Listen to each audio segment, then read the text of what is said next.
this free live session brought to you by Talent Sprint.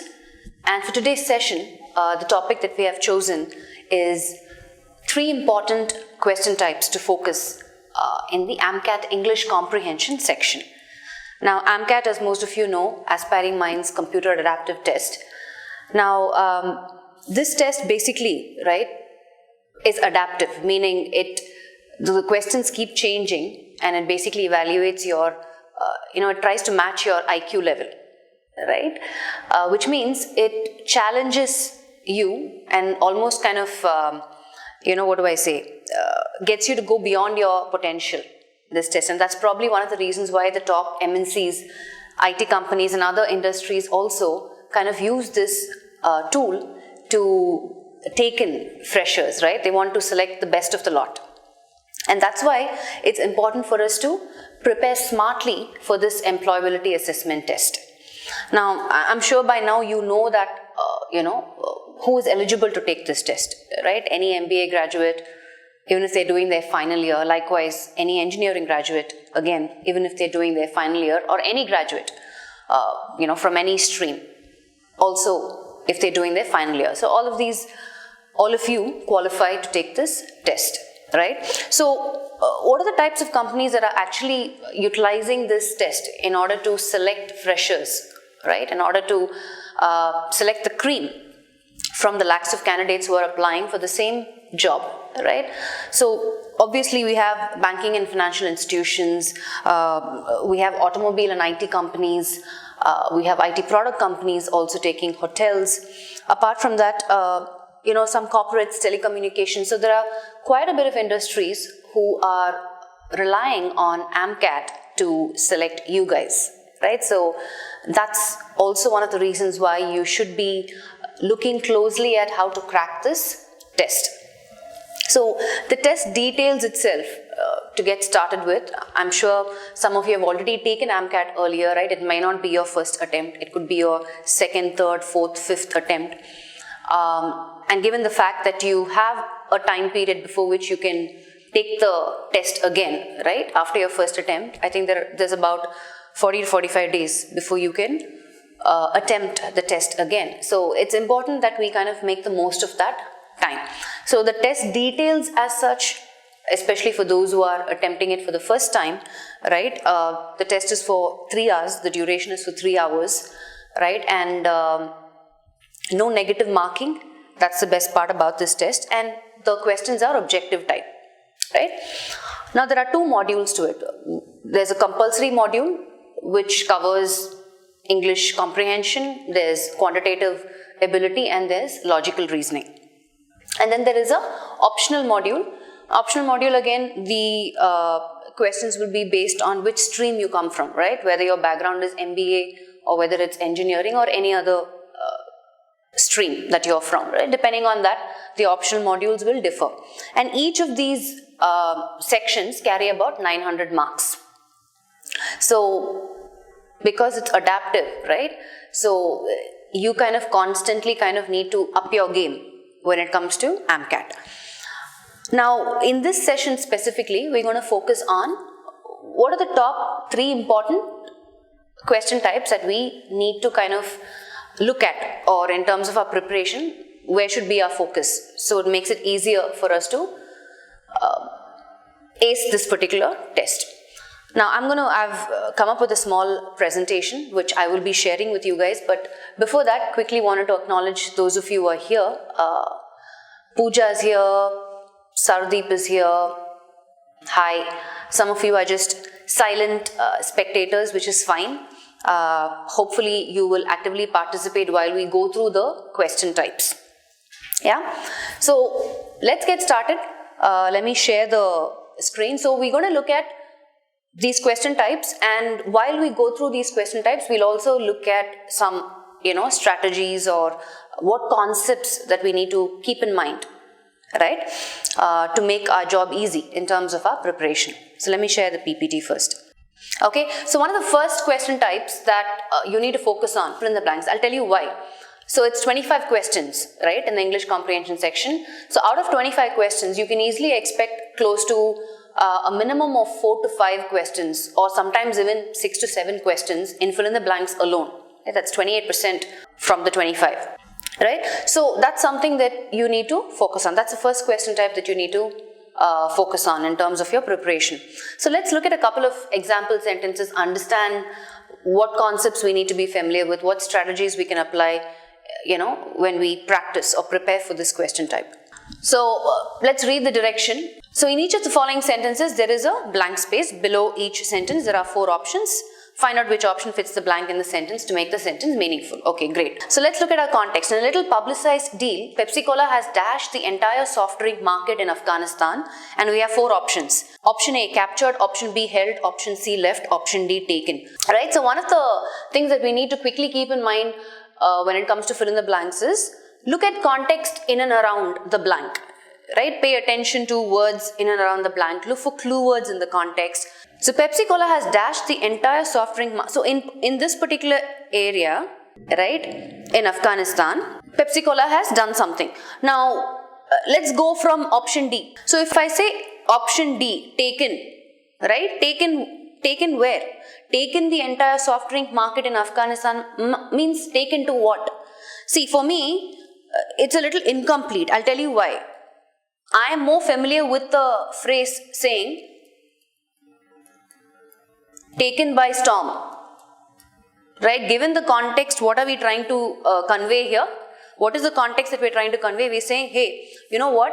Pepsi Cola has kind of suddenly been very successful in taking the entire soft drink market. Now that makes sense, but taken by storm is not the context here. So this is an idiomatic phrase actually, which means to be suddenly and extremely successful. Right? That's what the context is giving as a meaning. But if I use only taken, it's a little incomplete for me. Right? Taken where? Taken what? Taken to what? So it's taken the entire soft drink market in Afghanistan. Where? Right? That's incomplete. So if I have the phrase taken by storm, then it makes sense. So I'm going to eliminate option D because it's incomplete if I just take the word alone. Let's go with C, left. In a little publicized deal, Pepsi Cola has left the entire soft drink market in Afghanistan is illogical, right? It doesn't make sense at all. Then we have B. In a little publicized deal, Pepsi Cola has held the entire soft drink market in Afghanistan. Held again, just like taken, is a little incomplete. Held what? Right? The only phrase that comes to mind for me is held in contempt. This is a phrase. Maybe you're familiar with it, maybe you're not. When I say something is held in contempt, it means you would usually hear this phrase in a court scene, right? Where somebody has either disobeyed or being disrespectful of the authority, where the judge says, hey, if you continue in this manner or if you continue this behavior, you will be held in contempt of the court, right? Here again, held, just like taken, is incomplete. The right answer is A, captured.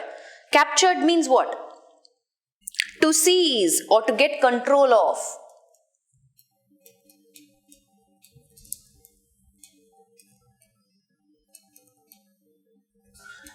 And your clue phrase itself is the entire soft drink market.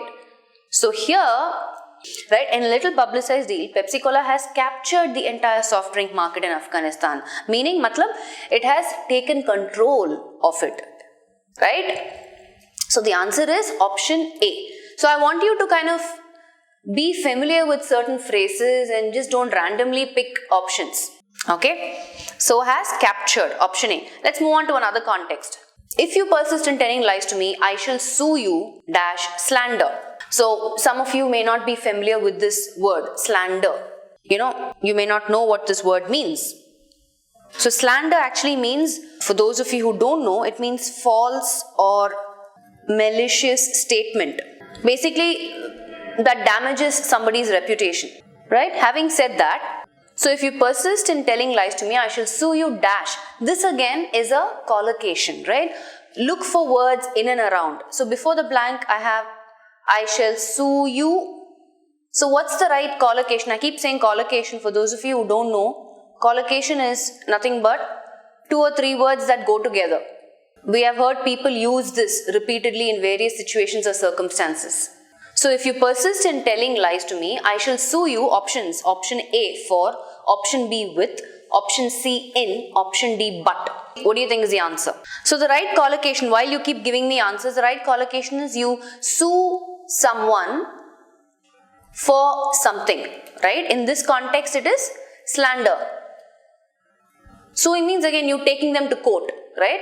Sue someone for something. In our context, the something is slander. Somebody has said something incorrect about you, right? See, a collocation, let me give you examples, right? Healthy diet, regular exercise, widely used. So there are different types of collocation, right? Now these are all collocations. We've heard people use this repeatedly in various contexts. This is a collocation. A phrasal verb, on the other hand, is take up, look after, right? With take and look itself, there are a lot of other look into, right? So a phrasal verb is a verb plus preposition or adverb collocation. A collocation on the other hand can be anything, okay? So here it is, and in this context, you sue someone for something, right? So the right collocation is for. If you persist in telling lies to me, I shall sue you for slander, right? Now let's move on to our next context, right? The answer for this is A. Aarti pulled a long dash when she was told that she could not go to Agra. We're still in single blanks. Our options are option A, tantrum, option B, face, option C, cart, option D, list. Now Aarti pulled a long tantrum. What's a tantrum? A tantrum is, like a baby or a kid being unreasonable, right? In fact, one of the phrases is to throw a tantrum, right? I don't know if you've heard mothers look at their kids and say, don't throw a tantrum for no reason, right? Which means this person is being unreasonable. Without any reason, they are getting upset or angry, right? Now, in this context, it doesn't say throw a phrase that we have. We have another phrase saying pulled a long. So tantrum cannot be appropriate, right? The phrase is not pulled a long tantrum, it's throw a tantrum. That's the phrase. So in the context again, we need the expression where Aarti is actually angry or upset, right? Imagine she's been denied her request to go to Agra. So obviously, phrase is to pull a long face, which also means the same thing. To pull a long face also means to be angry or upset. So far, at least the first three blanks that we've looked at, some of the concepts that is helping us identify the right answer is collocations and idiomatic phrases, right? So that's something that you need to expand your knowledge on, which makes our job easy. Option C and option D is unrelated. So far we looked at single blanks. Let's quickly look at a couple of double blanks also, just to make sure, we know how to approach them as well. Let's look at it. So the next context is where we have a sentence which has two blanks, right? Let's read. Most people are too dash in their own lives to dash much about the agonies of others. There are 5 options. We'll have to choose one of it. So your responses, anybody wants to give it a try? Okay, while you explore this question and try and answer it, I'm going to quickly make some collocations. So let's go option by option. Most people are too dash in their own lives. So let's look at options, right, for the first blank. Absorbed in is a collocation. Concerned in or something else. When I say concerned, I usually associate concerned with, you're concerned about something, or you're concerned with something, or you're even concerned for someone, right? Indulged in, yes, that's a collocation. I am talking about verb plus preposition collocations here, right? After the blank, what do we have? We have the preposition in. I'm looking at those collocations. You can be involved in something, yes, why not? Entangling in, but is it in the right form? Most people are too entangling in, entangled, right? It's not in the right form, so I can quickly eliminate option E. Yeah? So entangle means basically, you are so involved in difficulty or such a complicated circumstance from which, you're finding it difficult to escape. So you can quickly eliminate option E by just looking at the first blank.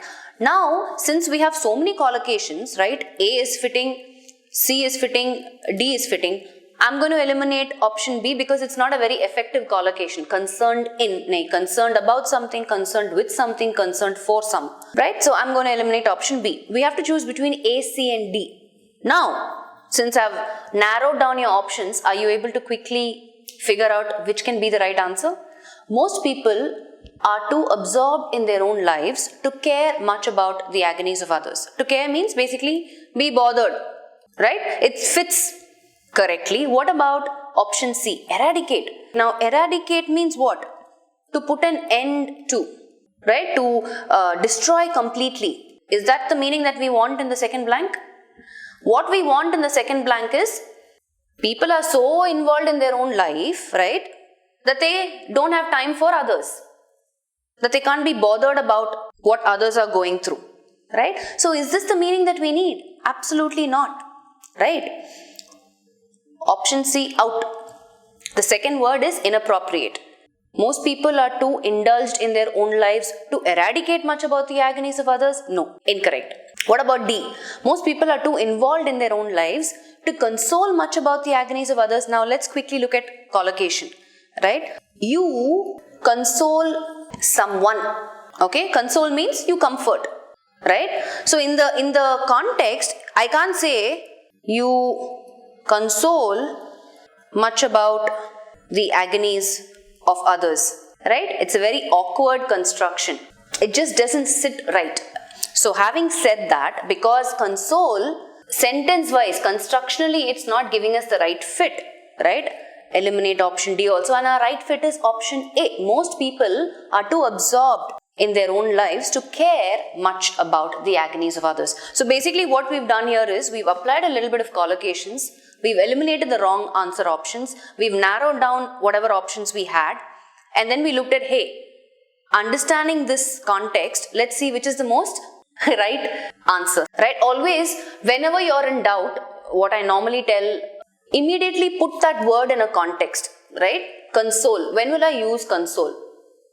Console means to comfort. I always console someone because they're going through some problem or some difficulty, right? So you don't console much about the agonies. You console someone. So quickly relate to context immediately. Put it in an example sentence. It will become much easier for you to identify the right answer. Let's look at one more double blank, right? And then we'll move forward to our second important question type that you need to focus on. One more. By dash of their athletic activities, a few sportsmen are able to escape the pressures that living in dash can create. So here, I'm going to give you a clue. Okay, the clue is able to escape the pressures that living in dash can create. So in the second blank, I need a negative word, right? Escaping the pressures that something is creating. So something positive will not create pressure. Something negative will create a pressure for you, right? So I'm leaving this tip with you. Now, eliminate wrong answer choices which are giving positive meaning from the options. And then there is also a collocation for the first blank. Let's see who's able to identify that quickly. Right? Option A, knowledge, affluence. Option B, way, prosperity. Option C, contract, adversity. Option D, virtue, poverty. Option E, order, vicinity. So let's eliminate wrong answer choices. Eliminating answer choices, I can quickly eliminate option B. Why? Because I have a positive word. Prosperity means successful, out. Okay. What about option A? Affluence also means what? Affluence means wealth. It's a positive word. I can eliminate option A also. Right? A and B out. Okay. So I have to choose between C, D and E. Adversity, negative word. Poverty, negative word. What about vicinity? What is vicinity? Vicinity means the area near or surrounding a particular place. Right? It's a very unrelated word. By order of their athletic activities, a few sportsmen are able to escape the pressures that living in vicinity can create. This entire option E is not making any sense. Right? Vicinity means area surrounding a particular place, which doesn't make any logical sense for me in the context. So I'm going to eliminate option E, even though by order of is actually a collocation. So if I've eliminated option A, B and E, is it C or D is my question. So in terms of collocation, for the first blank, by virtue of is a collocation, which means what? because of something or due to something, right? By virtue of their athletic activities, a few sportsmen are able to escape the pressures that living in poverty can create. So because of their athletic activities, due to their athletic activities, a few sportsmen are able to escape the pressures that living in poverty can create. So just to give you an idea or a context with this collocation by virtue of, let me just quickly put down a couple of example sentences, right? So if I say, Pooja is permitted to vote by virtue of her age, right? Just for you to understand this phrase in a context, Pooja is permitted to vote by virtue of, because of her age, she is permitted to vote, right? Or if I say Ram and his family. So Ram and his family are members of some club, right? Of this club by virtue of their great wealth. So what am I saying here? Because of their wealth, right? They are members of this club. So you getting it? So the answer is option D. Okay. So far, one of the question types we're saying is, or I'm saying is, focus on fill in the blanks, whether it's single blanks or double blanks, right? You can expect at least a minimum of 4 to 5 or 7 to 9 questions in this question type. Let's move on to our second question type that you need to focus on, which is error correction, right? Now there are various variations to this, right? Some pattern is where a sentence is divided into parts. You have to identify which part has the error. Another variation is maybe a phrase is highlighted, either underlined or in bold, where options are given and you need to substitute from that, right? So either ways, it's good for you to focus on error correction, right? Now, let's say if you have sentence divided into parts, you might have 3 or 4 on that. If it's even underlined phrase or some phrase in bold in the context, you might have again 2 or 3 in that. So let's say a total of 5 in that, right? So this is also a good question type for you to focus on. In case you have 3 in this pattern where the sentence is divided and you have another 3 where the sentence is underlined or in bold, again another opportunity for you to score 6 marks out of 25. So far we've covered 5 plus 6 marks here. Let's average it to 10 marks. So the first variation, like I said, sentence divided into parts, right? Reading. Banks which do not meet its priority sector targets are required to pay penalties. Now, I'm assuming we've had a lot of sessions earlier on error correction. So you are aware of certain, rules, right? Certain basic rules that you need to know. Rules pertaining to tenses.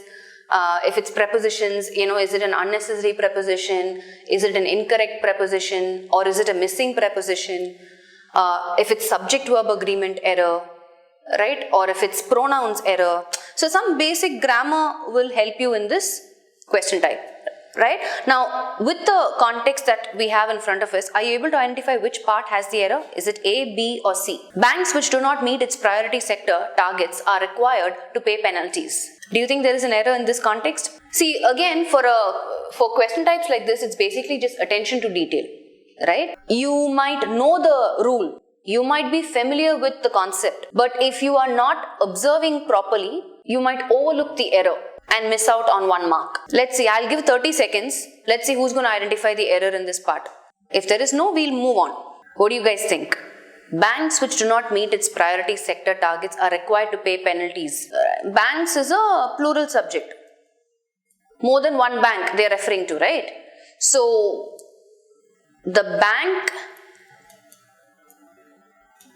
does not, which you have contracted saying doesn't,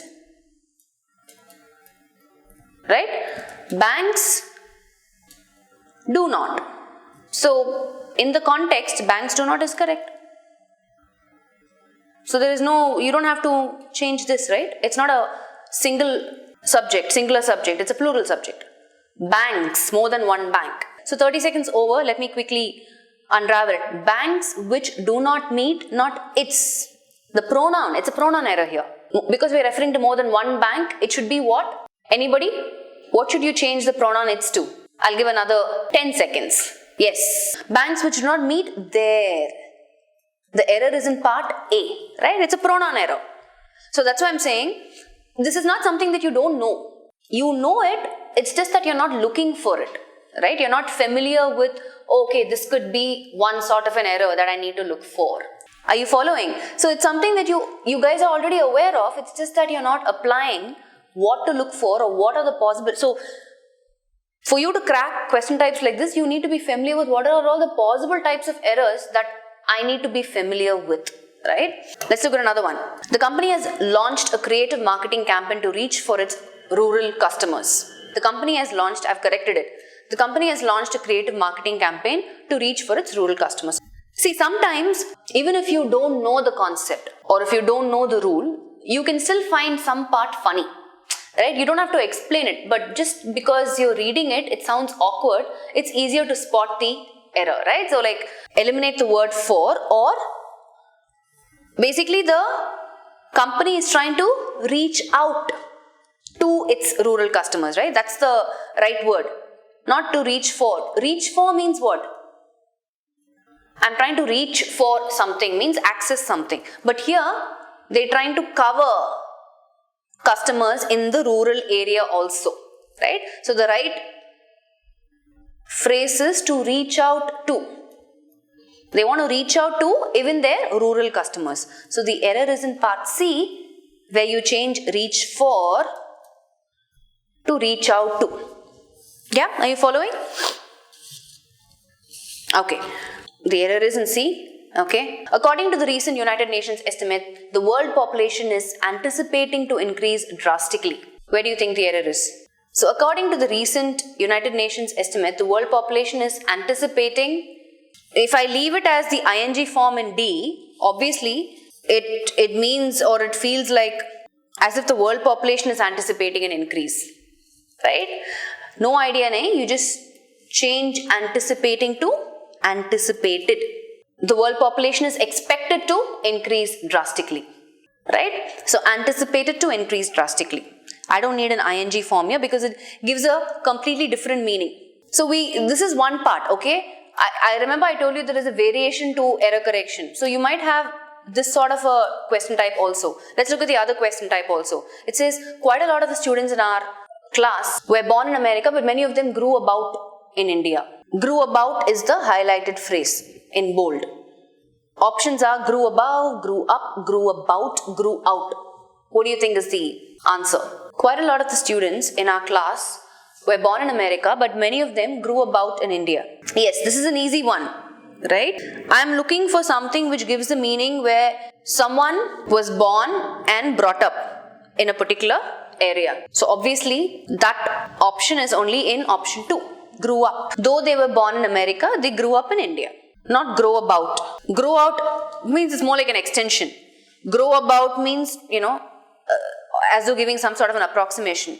So here this is a pretty easy one. Let's see if you're able to quickly figure out the next one. Welfare economists often support minimum wages for their redistribution effects. And the highlighted phrases often support. The options are often supports with an S. And then option 2 says often supporting. Option 3 says quite often supporting. Option 4 says often has support. And then there's no correction required. So read the sentence and tell me which should we replace it with. I want you to apply a little bit of subject-verb agreement here. Who's the subject? Yes, right? The subject is welfare economists, meaning more than one economist, a plural subject. So obviously the verb should be in the plural form and not in the singular form, which is option 1, out. All the other options are not constructed correctly. Often supporting, ing form is not required. Again, ing form not required. Often has support gives a completely different meaning. So what's the answer? Not 1, but option 5, no correction required. Right? As much as I keep saying this, as much as it's important for you to identify which part has the error, it's equally important for you to know that there is no error and move on quickly. So far, we've looked at 2 important question types, fill in the blanks and error correction. So that brings us to our last segment, which is the third important question type. Now, there is a little twist here because I know I'm supposed to give you only one question type, but because when you focus on one, you automatically have an advantage to another question type. So 2 in 1 this is. So the next question type that you need to focus on is reading comprehension, predominantly or primarily right? Now, because you're focusing on reading comprehension, an advantage that you're going to have is you're also going to be able to crack a question type like jumble sentence, right? Now, what's reading comprehension all about?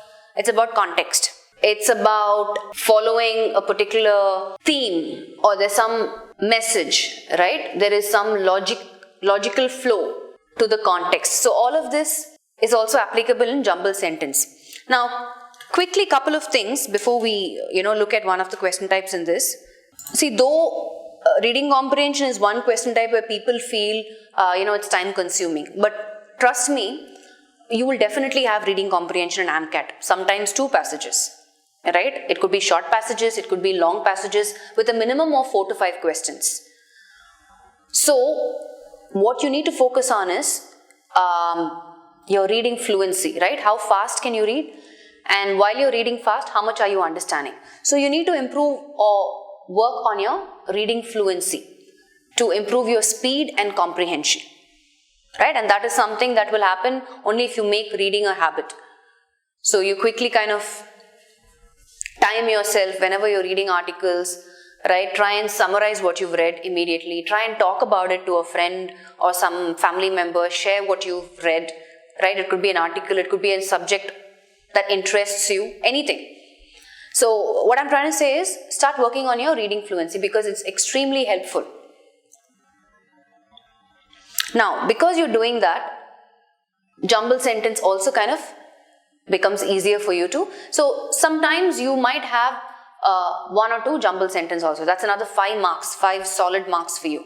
So far, right, we've covered at least 7 questions in fill in the blanks, 7 questions in error correction, right? Both the variations put together. So that's about 14 and then another 5 here. So close to 20 marks we've already covered out of the 25 marks for our English comprehension section, which is a good score to obtain, right? So let's quickly take a look at one, jumble sentence to understand what strategy we can quickly apply. I don't know if you've been to any of my earlier sessions on jumble sentences. If not, then let's take a look at one example, right? So there is about 5 sentences here, A, B, C, D, E. I want you to quickly look at them and try and identify the topic sentence in this. We'll take 5 minutes and quickly finish this. So we need to identify the topic sentence first, right? Now, anytime you approach a jumble sentence, one of the first things that you need to do to help you identify the topic sentence, what's the first sentence, is to look for repeat words or phrases. So let's understand, do I have some words repeating in the context, right? If I look at it, I have this word, I have software pirates, piracy, tackling piracy. So at least out of the 5 sentences, there are 3 sentences that have this word repeated. Piracy, piracy, pirates, right? So basically, I have an idea that this context is revolving around piracy. Yeah. So now I need to identify which part can I look at as the topic sentence. Option B, I think, is the first sentence. But if you see option B, it says the industry on its part has formed something, something. And look at the clue words in each of the sentence, okay? But more than the legality, so obviously this is an antonym hint word. Something has been discussed about the legality, right? We'll have to look for that sentence. And then D says the government on the other hand. So I want you to pay attention to all these phrases, right? So I have, and look at E. E says, as far as the issue of tackling piracy is concerned, both the industry and the government have already started initiating action. So obviously this is the pretext, right? It's giving you a base, it's giving you a foundation, and it's introducing both the sectors, which is one is industry and the other one is government. Both are introduced in E. And it says, what action have they initiated? So E is my topic sentence. What should follow? Because we have both these clue words introduced.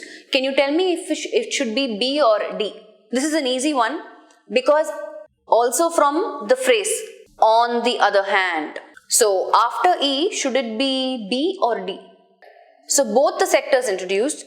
So the industry on its part has formed an organization, blah, blah, blah. The government on the other hand, right? So the industry has done this, government on the other hand has done something. So if you look at both B and D, they have spoken about what? the legal issues, right? How do we know that? Look at B. It says, educate and drag the software pirates to court. So legally action has been taken like this. And what has the government done? Initiated national enforcement committees. So legally there has been actions done. So obviously it has to be C. But more than the legality which B and D have taken, there is always a different way of looking at piracy, and that is in terms of morality. What is discussed, and then it leaves you with a question. Would you steal a software program out of the retail shop? That's not the right thing to do, right? Morally, right? It leaves you with an example. It leaves you with a question, a thought to ponder. EBDCA. So once you look for repeat words, phrases, you identify the topic sentence, right? You look for what are the important clue words, sectors that have been discussed. Look for other phrases like on the other hand, right? There are clue phrases like this, giving you some sort of a sequence. And then you form your sequence. So once you get your sequence right, obviously, you've bagged your whole 5 marks, right? So let's answer the questions now that we got the sequence right.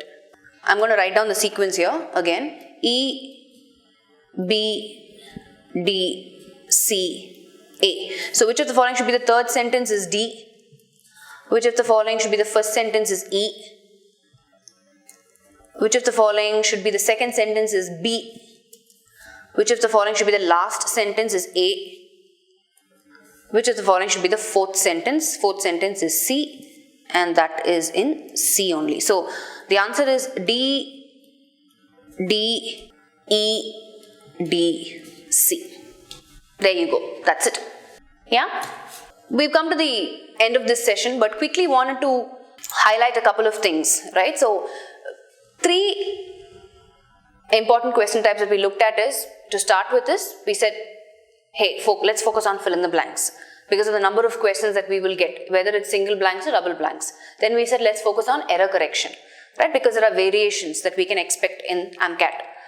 Third is, we said, let's focus on reading comprehension to begin with, right? Let's try and work on our reading fluency, because then it becomes easier for us to bag that full 5 marks without a problem. And we just looked at jumble sentence, which is a secondary advantage if you focus on reading comprehension. Yeah. So now apart from this, so almost by just doing this, you've grabbed up close to 20 marks out of the 25 marks for the English comprehension section. The remaining is obviously you'll have some synonyms, antonyms, right? Synonyms, antonyms, for me, it's more like either you know the answer or you don't know the answer.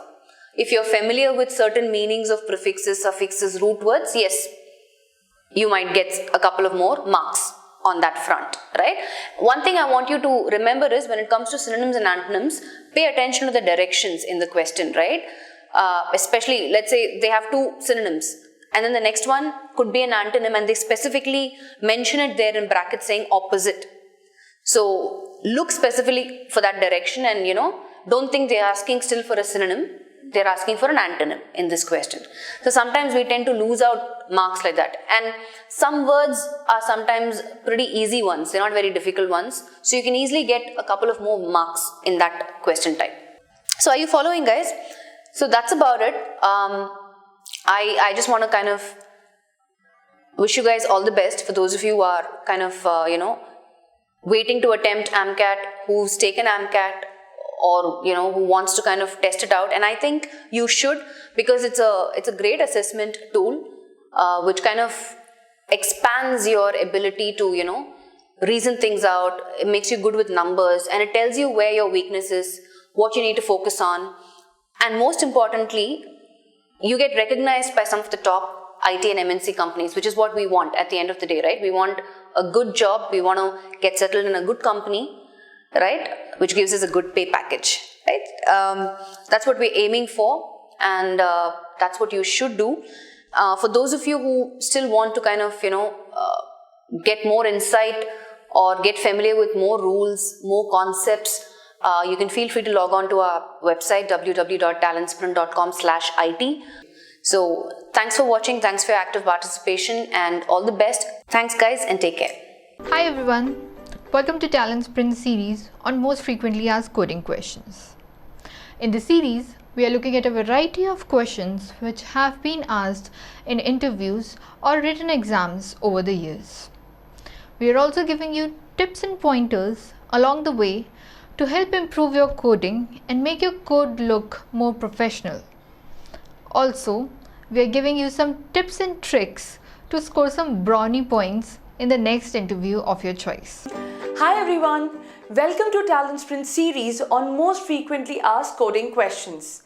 In this series, we are going to look at variety of coding questions that will help you to get better marks in the written exams and also to crack interviews. In this series, we are not only going to see the solutions for the most frequently asked questions, but also our team of experts will show you different approaches and pointers that will help you to improve your coding skill in a more professional manner and also to get some brownie points to crack your dream interview.